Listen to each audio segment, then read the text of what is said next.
Alors, nous allons devoir continuer et aujourd'hui nous parlerons de plafond, donc des calculs de plafond. Alors, on va passer par les démarches parce que sans les démarches, nous ne saurons pas faire le calcul. Nous allons devoir commencer. Nous avons calculé la surface du plafond. Donc, il faut calculer la surface du plafond. Nous avons, désolé, mesurer la longueur et la largeur de la pièce ou de pièces en mètres carrés. Alors, multiplier la longueur et la largeur pour obtenir surface. Bon, ça c'est simple parce que nous connaissons tous. Et voilà, nous avons calculé la surface d'un triplex, des panneaux d'un triplex, d'un panneau de triplex. Voilà, nous allons devoir convertir les dimensions de panneaux. Donc, c'est souvent, c'est en centimètres, vous voyez, mais nous menons cela en mètres, 1,25 et puis 2,50. Alors, c'est pas seulement toujours ça, hein, ça peut changer, ça peut bouger, voilà, ça dépend de plusieurs choses. Mais nous prenons ces dimensions pour exemple. Et au finish, nous avons sa surface d'occupation qui est de 3,125 mètres carrés. Alors, nous allons diviser la surface du plafond par la surface d'un panneau. Voilà, c'est comme ça qu'on trouve le nombre de plafonds qu'il faut acheter. Et au finish, nous allons arrondir le nombre, nous allons arrondir au nombre supérieur et ajouter une marge de sécurité environ 10%. Alors, sachez que vous pouvez, nous avons le plan ici. Voilà, on n'a pas besoin d'expliquer quand même c'est quoi les plafonds. Alors, qu'est-ce qui va se passer pour les calculs de plafond? Ce que moi je vais utiliser ici est simple. Vous avez, il faut normalement passer et regarder là de haut comme ça, vous calculez comment est-ce que vous allez prendre les surfaces là en haut de chaque pièce. Alors, l'autre manière de travailler, c'est aussi prendre les surfaces comme si j'étais en train de calculer le nombre de carreaux. Vous voyez, c'est presque pareil. En tout cas, vous prenez votre, peut-être là, à l'intérieur, vous prenez là, cette largeur et puis cette longueur, vous prenez ça. Vous prenez celui d'ici, de là, et de là, vous multipliez, vous additionnez. Donc, vous additionnez là, là et là. Dans les extérieurs, vous additionnez et puis l'intérieur aussi, vous allez additionner. Alors, comme je vous avais expliqué dernièrement, il y a plusieurs types de plafonds, hein. Il y a plusieurs types de faux plafonds qu'il faut utiliser. Mais ici, nous allons utiliser seulement une seule sorte et ça va pouvoir faciliter les calculs. C'est maintenant à vous de voir. C'est vraiment à vous de voir. Vous avez déjà les démarches qui sont là. C'est à partir de ces démarches que vous allez, maintenant, de votre propre manière, vous allez utiliser chaque pièce selon cette formule. Et ça va vous permettre d'avoir la surface pour chaque pièce selon votre calcul. Nous allons devoir passer voilà, au calcul. Donc, nous allons calculer la surface de panneau. Nous avons ici déjà ce que qu'on est, c'est 3,125. Nous allons calculer le nombre de panneaux nécessaires. Très simple, nous prenons cette surface que nous avions eue pour les carreaux, parce que c'est la même surface de bas qui est aussi en haut, donc sur les faux plafonds. Pour trouver le nombre, c'est simple, nous prenons la surface trouvée et on divise par la surface d'occupation d'un panneau de triplex. C'est ce qui nous amène à avoir 69,71 quelques. Rappelez-vous que nous devons arrondir au nombre supérieur. Nous l'avons arrondi, voilà, ça c'est à 70 panneaux de triplex. De même manière, nous allons maintenant ajouter une marge de sécurité. On ajoute de 10%. Et c'est ce qui est représenté ici à 1,1. Ce qui nous feront 70 panneaux. Nous multiplions cela par 1,1. Nous avons 77 panneaux. Voilà, ce sont des calculs très simples. C'est pourquoi je parle très vite. C'est vraiment très simple. C'est pas là où on va traîner. Alors, voilà, on dit nombre, tout ça. Nous avons donc la dernière réponse qui nous est de 77 panneaux. Alors, panneau de triplex, hein.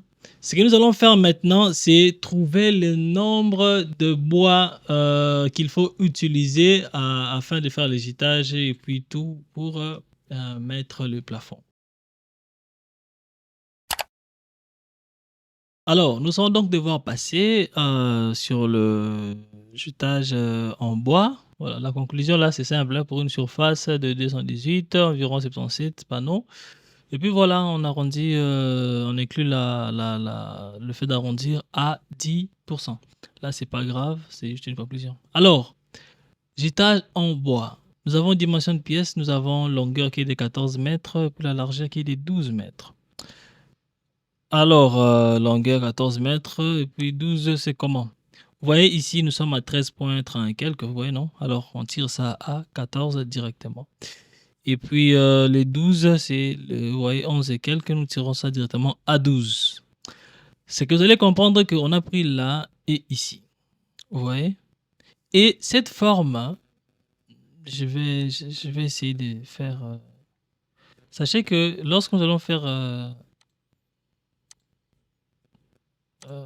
divisons cela à 1 mètre. Divisons cela à 1 mètre. Faisons ça à 1 mètre.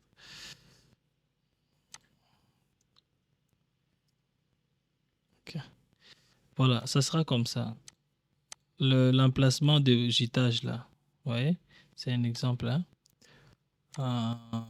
Voilà. Comme ça. Toujours à 1 mètre. Voilà. Et maintenant, c'est avec cet emplacement des gitages, vous voyez, que nous allons mettre les plafonds. Vous voyez, ça sera comme ça sur les faux plafonds. Alors, c'est pourquoi vous verrez ici, il y a 14 et ici, c'est 12. Mais la forme finale sera comme ça, des bois. Alors, nous allons venir ici. Nous avons 14 mètres, nous avons 12 mètres. Ce que nous allons faire, c'est quoi? Nous divisons les 14 mètres par 0,50. Alors, ici, c'était dans notre exemple, on a divisé par 1 mètre l'espacement de bois. Dans notre calcul, c'est des 50 cm. Et 50 cm plus 1, 50 cm, ça nous donne 28 plus 1. Alors, vous allez comprendre que si vous faites les calculs, par exemple, si vous avez, pas par exemple, mais dans notre, prenons seulement dans notre calcul, nous avons 14, nous avons du côté des 14 mètres. Sachez que si de là jusqu'à là, ça fait 14 mètres, lorsque vous divisez en 50 par 50, sachez que la dernière pièce là ne va pas exister. C'est pourquoi on fait le plus 1 là. Vous pouvez essayer dans les calculs, vous verrez. Alors, ça nous amène à 29 pièces. Sachez que les 29 pièces sont 29 pièces de 12 mètres. 29 pièces de 12 mètres. Donc, je ne sais pas si vous comprenez. Je vais devoir venir ici. Alors, nous avons ici 14. Nous divisons 14 là par 50. Ça veut dire que nous aurons une pièce là, une pièce là, une pièce là, une pièce là, une pièce là. Alors, une fois que nous avons ces pièces, je vais essayer comme ça. Hein? Donc, c'est comme ça. Hein, c'est un exemple, voilà, on est là, on est là, on est là, tout ça. Sachez que toutes ces pièces, une pièce est de 12 mètres. Vous voyez? Donc, une pièce, 12 mètres, une pièce, 12 mètres. Alors, lorsque nous serons à ces sens, une pièce aura à ce moment-là 14 mètres. Alors, nous avons les pièces de 12 mètres, nous faisons 12 mètres fois 29, nous avons donc 348 mètres. Longueur de 29 pièces de 12 mètres. Voilà, c'est un peu pour préciser. De même manière, nous passons de l'autre côté et nous faisons la largeur de 12, on divise par 50 et nous avons 24 pièces de 14 mètres. Voilà. Et nous avons la réponse qui nous est de 336 mètres. Voilà, c'est encore pour préciser. Ce que nous allons faire, c'est additionner les deux.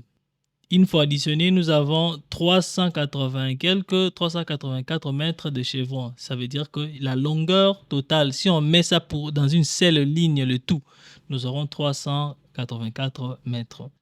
Et parce que les 5 mètres, ici on divise par 5. Pourquoi? C'est parce que le 5 mètres vend les chevrons, c'est la longueur de la vente des chevrons. Lorsque vous partez acheter les chevrons, on les vend à la longueur de 5 mètres. Vous voyez?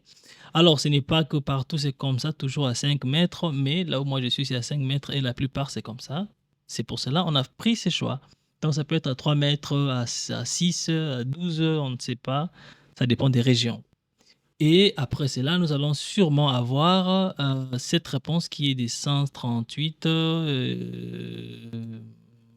voilà, 136,8 pièces des 5 mètres. Donc chaque pièce fait 5 mètres et toutes ces pièces sont au nombre de 136 points et quelques. Et de même manière, lorsque vous faites 5 fois 5 et quelques, nous allons 5 fois cette réponse, nous aurons 684.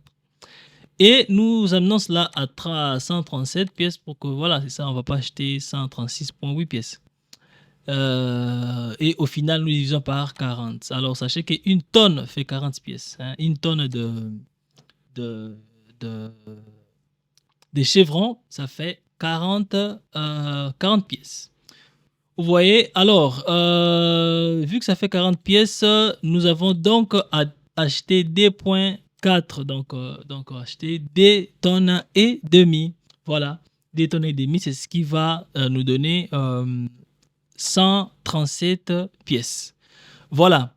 La même chose que nous avons fait ici, ça sera fait avec les lattes. Alors les lattes, vous savez qu'après avoir mis les plafonds, donc dès que vous mettez les plafonds sur les joints là, les joints sont fermés par les lattes et vous achetez la même chose, vous faites la même chose pour les calculs des plafonds. Voilà les amis, nous sommes à la fin de cette vidéo. Sachez que nous sommes en train d'avancer un peu très vite comme ça parce que ce sont des petits calculs, hein. Ce ne sont pas des calculs très graves.